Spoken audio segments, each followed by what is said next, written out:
So hi, I'm Rishi Udit and today we will talk about a very popular research topic. So I have basically uploaded this one playlist which is complete research in minutes, wherein I have uploaded many videos जो कि बहुत ही short and crisp हैं. तो research के basically मैंने सभी single topics उठाए हैं और उन पर बहुत छोटी छोटी videos डाली हैं 2-3 मिनट की, जो कि very easy to understand and quick to go through हैं. तो आप फटाफट से जाइए और इस playlist को चेकआउट कीजिए, एक ही दिन में पूरा रिसर्च कंप्लीट हो जाएगा. सो फटाफट से आज की वीडियो स्टार्ट करते हैं. So in today's video we will discuss the difference between parametric and non-parametric test. तो parametric and non-parametric दोनों ही आपके statistical test हैं या आप इनको tests of statistical significance भी बोल सकते हैं. तो इन दोनों में basic points of difference क्या रहते हैं वो हम इस वीडियो में डिस्कस करेंगे. First is and the most important is so the population. ठीक है, population के बारे में complete information आपका होता है तो आप क्या यूज़ करेंगे, क्या अप्लाई करेंगे parametric test. Population के बारे में जो इन्फॉर्मेशन है या उसकी जो कैरेक्टरिस्टिक्स को डिफाइन करता है वो बेसिकली आपका क्या होता है, पैरामीटर. ओके, तो जब पैरामीटर जो है वो नोन होते हैं तो उस केस में आप कुछ अजम्पशंस भी बना सकते हैं पॉपुलेशन के रिगार्डिंग. ठीक है, तो ऐसे में आपको क्या यूज़ करना है, parametric test. But non parametric test वहाँ यूज़ होंगे जहाँ पर आपकी पॉपुलेशन के बारे में कोई भी इंफॉर्मेशन नहीं होती है, you know nothing about the parameters, so you can not make any assumption about population as well. Next is जहाँ पर आपका skewed distribution होता है. ठीक है, skewed distribution क्या होता है, या तो आपका डेटा पॉजिटिवली skewed है या नेगेटिवली skewed है.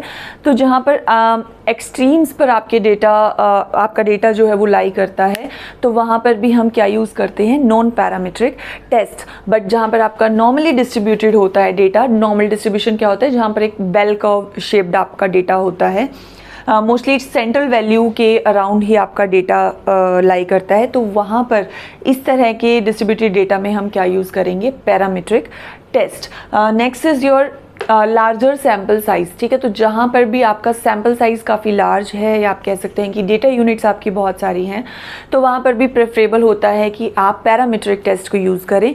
इसको आप ऐसे भी लर्न कर सकते हैं कि जहाँ पर आपका नॉर्मल डिस्ट्रीब्यूशन होता है, वो नॉर्मल डिस्ट्रीब्यूशन नॉर्मल सी डेटा कब अचीव करता है, जब आपका यूजुअली वो लार्जर डेटा सेट होता है, बहुत लार्जर सैम्पल साइज़ होता है. ठीक है, बट यहाँ पर क्योंकि स्मॉलर सैम्पल साइज़ है तो डेटा का भी आपका स्क्यूनेस आपके डिस्ट्रीब्यूशन में आने के चांसेस जो हैं वो ज़्यादा हो जाते हैं. तो ये दोनों points in some way they are very much related. Okay, so next is parametric test में हम क्या करते हैं, we compare means and standard deviation, या फिर आप वेरिएंसेस भी बोल सकते हो. ठीक है, तो वेरिएंसेस और मीन्स को जो है वो कंपेयर किया जाता है, जबकि नॉन पैरामीट्रिक टेस्ट में आपका मीडियन को, परसेंटेजेस को, रेशोज एंड प्रोपोर्शंस, इन सब को कंपेयर किया जाता है, इन सब को स्टडी किया जाता है.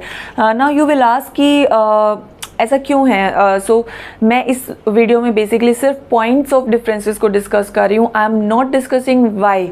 ठीक है, क्यों वो डिफरेंसेस हैं या क्यों हम ये यूज़ करते हैं या ये यूज़ नहीं करते हैं. तो अगर आपको डिटेल में इसको समझना है सभी डिफरेंसेस के पॉइंट्स को, तो उसके लिए आप मेरी रिसर्च मैथडोलॉजी प्लेलिस्ट में जाके वहाँ जो इसका डिटेल्ड वीडियो है उसको चेकआउट कर सकते हैं. Now because this is a very short video series, तो उसमें मैं सिर्फ आपको पॉइंट्स ही डिस्कस करने वाली हूँ. Next is this is applied on quantitative data. Okay, ये भी आपको याद रखना है. यहाँ आपका क्वालिटेटिव डेटा रहेगा जहाँ पर आप नॉन पैरामीट्रिक टेस्ट को अप्लाई करोगे. अब क्वांटिटेटिव डेटा पर हमेशा आपको पता है कि कौन से स्केल्स अप्लाई किए जाते हैं, interval and ratio scales.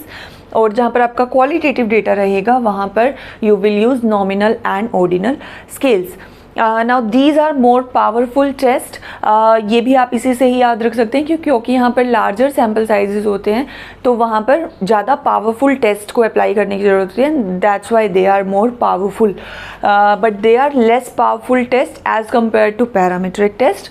Okay, and the last one is so there are few examples as well which I have put under this difference category. तो ये भी आप अपने डिफरेंस में टेबल में डाल सकते हैं कि पैरामीट्रिक टेस्ट के कुछ एग्जाम्पल्स हैं आपके, जैसे स्टूडेंट्स टी डिस्ट्रीब्यूशन टेस्ट है जिसको हम टी टेस्ट भी बोलते हैं, एफ टेस्ट है, जी टेस्ट है, एनोवा है, ये सब आपके क्या है, parametric test. But non parametric test के अगर एग्जाम्पल्स की मैं बात करूँ तो आपका काई स्क्वायर टेस्ट है, मैन विटने यू टेस्ट है, विल्कॉक्सन रैंकसम टेस्ट है, दिस एच टेस्ट है, तो ये सब आपके क्या हैं, क्रुस्कल वॉलिस एच टेस्ट, ये सब आपके नॉन पैरामीट्रिक टेस्ट हैं। इसके अलावा भी काफ़ी नॉन पैरामीट्रिक टेस्ट हैं, बट जब हम मोस्ट पॉपुलर वंस की बात करते हैं तो वो आपके मोस्टली यही कैटेगरीज में आ जाते हैं। तो आपको इनको भी फर्दर इन सभी टेस्ट को समझना है वन बाय वन डिटेल में कि कैसे इन टेस्ट को अप्लाई किया जाता है या क्या कैरेक्टरिस्टिक्स होते हैं इन टेस्ट की। तो इसी सीरीज़ में कंप्लीट रिसर्च इन मिनट्स की सीरीज़ में ही मैंने सिंगल टेस्ट को सेपरेट वीडियोज़ में डिस्कस किया है, तो आप उनको भी जाके इसी सीरीज़ से चेकआउट कर सकते हैं। So that's all for today. Thank you for watching, and if you found this video informative, please like, share and subscribe, and comment down if you have any other topic from research जिस पर कि आप चाहते हैं कि मैं video बनाऊं, and see you in the next video. Bye bye.